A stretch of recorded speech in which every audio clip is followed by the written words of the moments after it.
Okay, so we started before with a top round, and I just wanted to break it down because it's a lot to watch and trim it all out. The biggest thing about taking this apart is to separate the big pieces from it, and to take off any silver skin. That's that really shiny, smooth skin that goes over that's different from fat.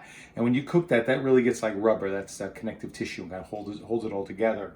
So we broke it down into about 4 pieces here. This is the top flap that I'm not going to work right now, but this would make like some good stir fry. Also, a good portion of this is going to go into the ground meat that we're going to make. And you know, like some of this was really good. You don't want to save silver skin for the grind. So some of this is okay, but you know, this connective stuff right here, that's gonna be very tough and it's just gonna clog up your grinder. So we're gonna get some of that meat and we're gonna use it for other stuff, especially like I said, stir fries and steak sandwiches, stuff like that. So these are your big prizes. This we're gonna make a small, kind of like cast iron skillet steaks out of them. You know, you can do a quick fry up. The other thing you can do is cut them. This was in the freezer for just a little bit to make it easier to carve. So I take this maybe and I put it back in the freezer, and then I could slice nice, really thin steaks out of it, almost like raw roast beef. But then I could shred it like a Philly cheesesteak, which is of course very popular in our Philadelphia Eagle House.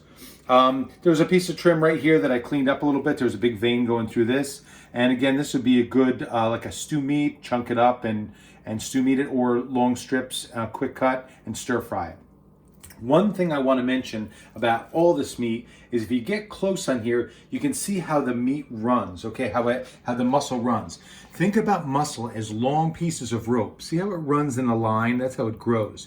So they're long pieces of rope. Now, if I cut a long piece of rope long ways and I separate it, you'd have 2 strong pieces of rope. But we don't want to do that. What we want to do is cut the rope across. Imagine if you cut a cloth rope across and it would just fall apart. Well, that's what we want from the steak.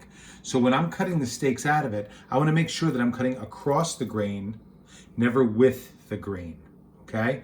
So for this first piece, this piece is going to be a little bit of trim that I use for something else, okay? And that's where my steaks start, okay? So it's kind of running down, so I got to be careful. I want to make sure that I cut straight across all those lines.